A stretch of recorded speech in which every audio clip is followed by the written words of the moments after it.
गीत्वा तु मम नामानि नर्तयेन मम सन्निधौ। फिर से भगवान ने कहा मम सन्निधौ, मेरी सन्निधि अर्थात मेरे श्री विग्रह के सन्मुख, क्योंकि विग्रह के रूप में मैं वहां पर हूं उपस्थित।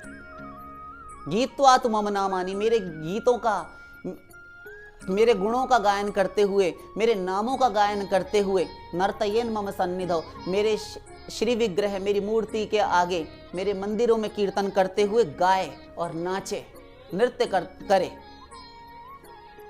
इदं ब्रवीमि ते पार्थ सत्यम सत्यम वदामि ते, इदं ब्रवीमि ते सत्यम क्रीतो हम तेन च अर्जुन। ये पाठ भेद से श्लोक दूसरे स्थान पर भी है, इसलिए हमने दो प्रकार से कहा। ऊपर की जो है, ऊपर का आधा श्लोक समान है।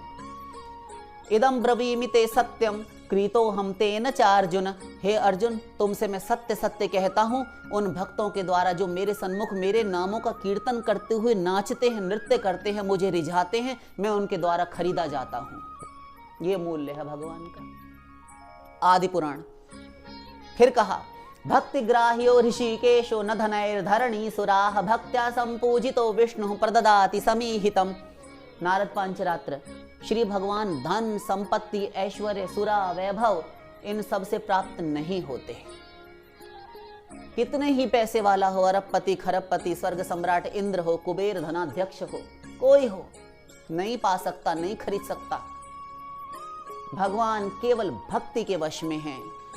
शंकराचार्य जी ने भी कहा भक्तिरेवैनम नयति भक्तिरेवैनम गमयति भक्ति वशः पुरुषो भक्तिरेव भूयसी। भक्ति से ही वह परम पुरुष भगवान श्री कृष्ण प्राप्त हो सकते हैं। भक्ति वशः पुरुष, वह परम पुरुष भक्ति के वश में है। और पीछे जो कहा गया कि पूजन करे, यदि पूजन सामग्री ना हो, किसी वस्तु का अभाव ही हो, तो दाल चावल तो देखो हम, वो गुड़ इत्यादि ये सारी सामग्री आसानी से उपलब्ध है। जो कुछ है, पत्ता और जल तो है, तुलसी जी तो हैं, किंतु उसके अभाव में फिर भी कोई ऐसी कंडीशन, ऐसी किसी की परिस्थिति हो, तब उसके लिए भी छूट नहीं दी गई, छूट देकर छूट नहीं दी गई। यही है, कुछ ऐसा है, छूट दे दी गई और छूट नहीं दी गई। मतलब ये कि वो वस्तु नहीं है तो कोई बात नहीं, तब भी छूट है तुम्हारे लिए, भगवान मिल जाएंगे, ये छूट दी गई। और क्या छूट नहीं कि भगवान से तुम बच नहीं सकते, अर्थात तुम ये नहीं कह सकते कि हमारे पास ये भी नहीं था, अर्थात जल भी नहीं था। चलो शास्त्र कान पकड़कर फिर खींच रहे हैं वापस भगवान ही की ओर। कहते हैं यदि पूजन सामग्री ना हो, पदार्थ वस्तु इत्यादि सामग्री का अभाव हो, तो उसके अभाव में सामर्थ्य ना होने पर भी भगवान की पूजा की जा सकती है। तंत्र ग्रंथ भी पीछे नहीं रहे। तंत्र ग्रंथों में क्या कहा गया सुन लीजिए। उपचारोक्त वस्तु नाम उपसंग्रहणे विधि द्रव्याणाम अप्यभावे तो पुष्पाक्षतयवैः क्रियाः। पूजन सामग्री ना मिले तो पुष्प से, दीपक से, चावल से, जौ से, जल द्वारा भी पूजन संपन्न किया जा सकता है। ये ना मिले तो तब फिर कहा छूट नहीं देंगे।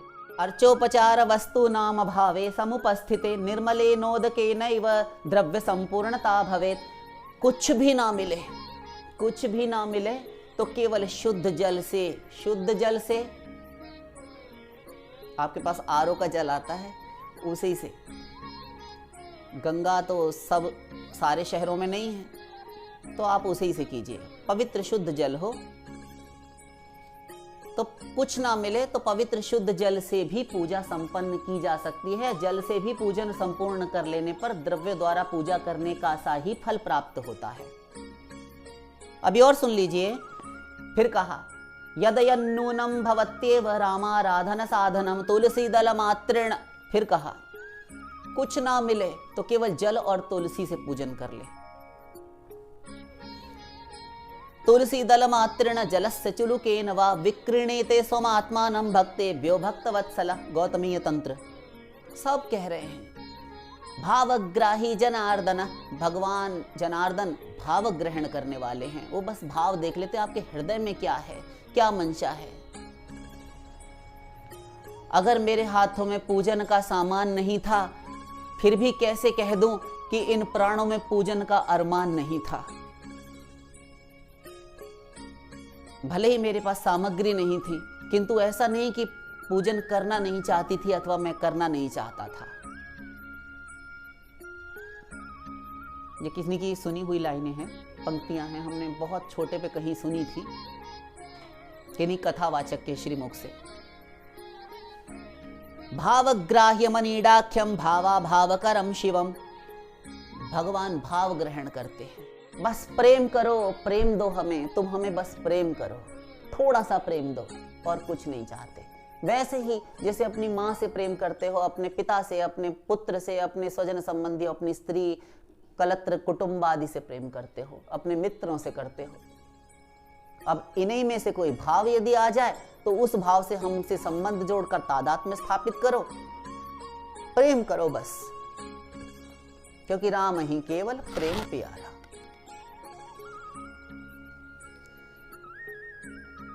और कुछ नहीं चाहते भगवान।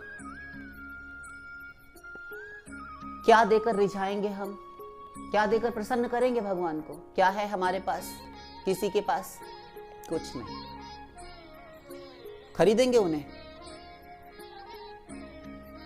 अच्छा, खरीदने हम चलेंगे, क्या वस्तु देकर खरीदेंगे?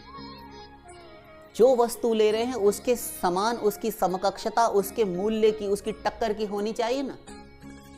चलिए खरीदिए। सारा कुछ उनका, संसार, सृष्टि, ब्रह्मांड उनका, और ये तो हुआ नश्वर माया रचित ब्रह्मांड, किंतु इसका भी मूल्य एक दिल्ली शहर भी कोई बड़े से बड़े पैसे वाला नहीं खरीद सकता। पूरा ब्रह्मांड क्या खरीदेगा?